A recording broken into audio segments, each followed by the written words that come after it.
Maar is al 2 nachten wekker. Ja. Dus, Jeroen wilde graag in. neem een slierpil.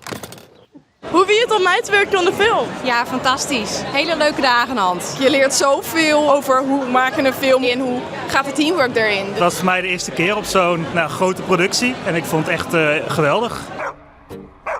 Stil.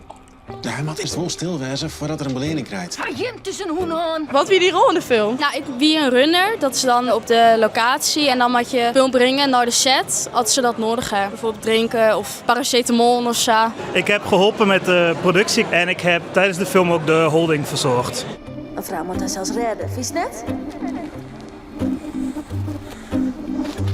Is het dik voor herhaling vatbaar? Ja, het was gewoon heel cool om te werken in ons aan project. Die BC 84 inspireert. Dus als kostuumontwerper is dat fantastisch om dan research te doen en kleuren te bedenken, sfeer te bedenken. Op de draaidagen zelf vind ik heel leuk om ik maar een heel soort stagiaires, maar mijn koers aan mooi eindresultaat te creëren. 100%, ja. Omdat je leert gewoon heel veel. In een hele korte tijd zet je zoiets vets neer met iedereen.